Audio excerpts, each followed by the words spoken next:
The Child Rights Act is a long overdue legislation in Nigeria, and the reason is very simple. The overwhelming majority of problems that we are facing as a country emanate from the neglect which children and youths have been thrown into over the course of the last 3 decades.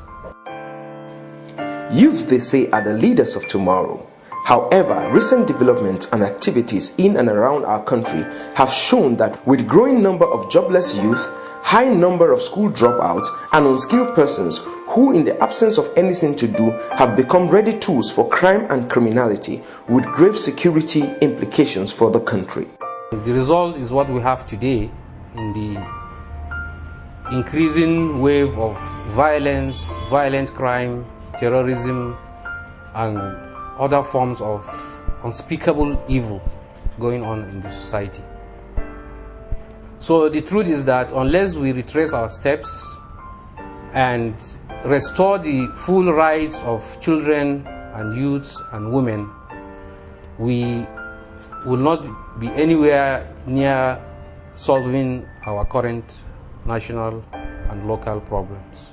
But even when successive governments at different levels seeks to promote skills acquisition and youth empowerment in order to reorient, reprogram, and engage these youths in meaningful activities, some stakeholders, however, believe that without necessary legislative backing and support from civil society organizations, no meaningful progress can be achieved.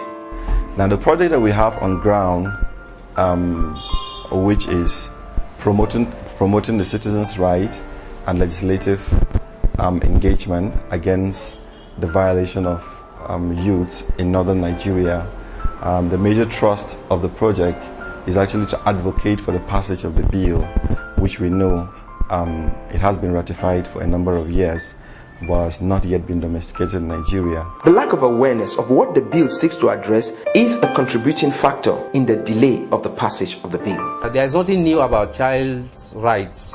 For example, as a Muslim, I can tell you that Islam has enshrined 5 fundamental rights of every child, and these are feeding, shelter, clothing, Medicare, and training, whether academic or skill acquisition. Every child from birth to 18 is entitled to this from his parents, guardians, wards, or where these are absent, the state or the society. And anybody who is not interested in giving those rights is clearly not interested in the overall and total development of our society. And therefore, there is no surprise that we are where we are. I must say clearly that the problem has been anchored on perception, basically on perception, and that's why we're working on the provision, even some of the section of the bill, so that people can properly understand what the Child Rights Act means. We know that people are not so comfortable with the issue of the right here, especially in northern Nigeria.